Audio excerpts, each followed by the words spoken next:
Pozdrav svima, dobrodošli u Miramis kuhinju, moje ime je Amela. U današnjem video receptu pokazat ću vam kako da pripremite ovu preukusnu pletenicu. Pa ukoliko vas zanima, ostanite sa mnom do kraja i pogledajte.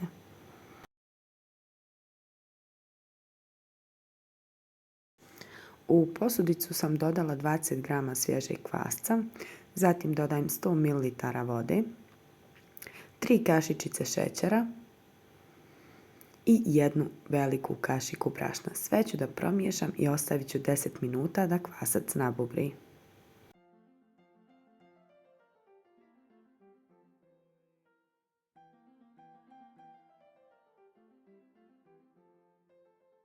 Ovdje imam 2 jajeta. Sasvim malo ću ih ovako izmiješati sa viljuškom. Potom ću ih istresti u veliku činiju. Zatim ću odvojiti 2 kašike jajeta i ostaviti sa strane. Naravno pokrite prozirnom folijom ili nekim tanjirićem da vam se jaja ne bi stvorila koricu na vrhu. Potom ću dodati 6 kašika ulja. Sve ću promiješati. Dodajem odstojali kvasac.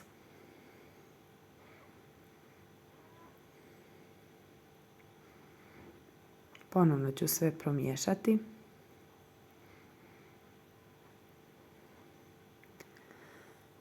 Dodat ću 200 ml vode, tople vode. Zatim ću dodati polovinu brašna od 600 g.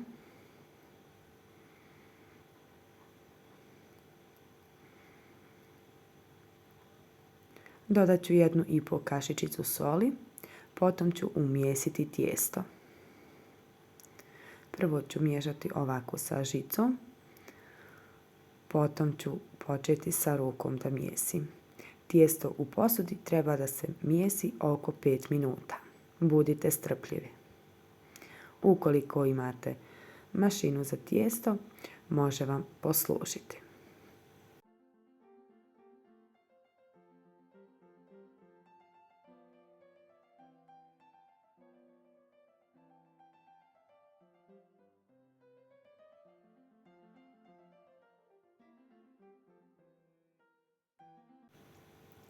Sada ću na radnu površinu posuti sasvim malo brašna, te ću premjestiti tijesto.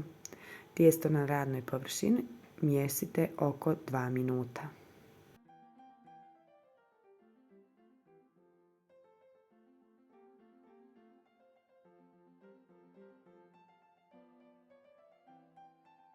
Potom tijesto napravite u jednu loptu, te u posudu u kojoj ste umjesili tijesto naspite 2 do 3 kašike ulja, te nauljete vaše tijesto, poklopite i ostavite 1 sat da nadolazi. Nakon 1 sat tijesto podijelite prvo na pola, zatim sasvim malo premjesite ovako kao što ja radim u videu. Potom od jedne polovine napravite 3 loptice, te isto uradite i sa drugom polovinom tijesta.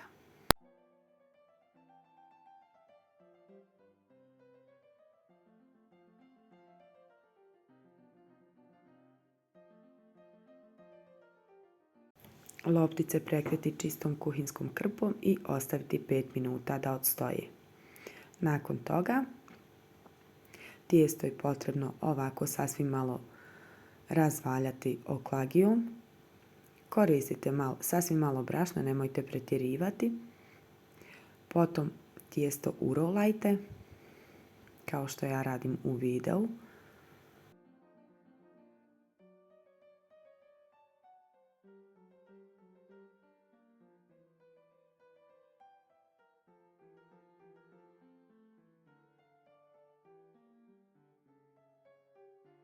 Nakon što ste sve loptice urolali, prekrijte ih čistom kuhinskom krpom i ostavite 5 minuta da odmore. Nakon toga uzmite i ovako sasvim malo razvucite tijesto da dobijete kao neke slance. Uzmite prvo 3 dijela tijesta te ispletite pletenicu kao što ja radim u videu.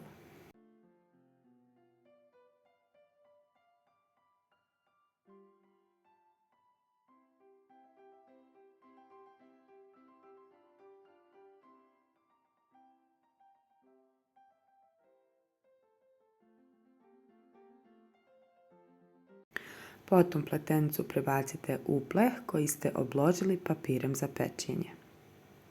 Potom isti postupak ponovite i sa ostalim dijelovima tijesta.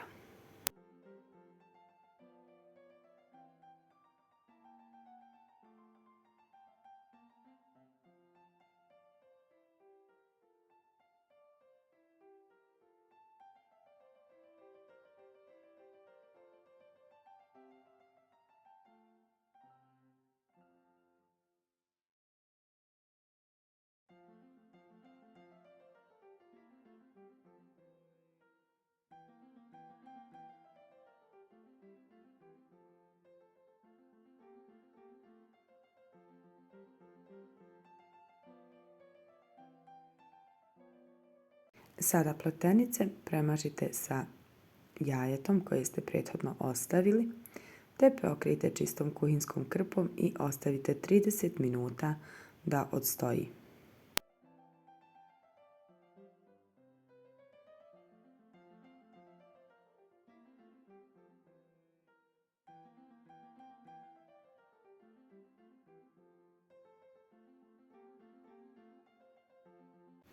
Nakon 30 minuta ponovno premažite još jedan put pletenice sa jajetom te ih pospite sa susamom i lanom. Ukoliko ne volite susam i lan, ovaj korak preskočite. Nakon toga je potrebno pletenice peći u prethodno zagrijanoj rerni na 200 stepeni 30 do 35 minuta, sve ovisno o vašoj jačini pećnice.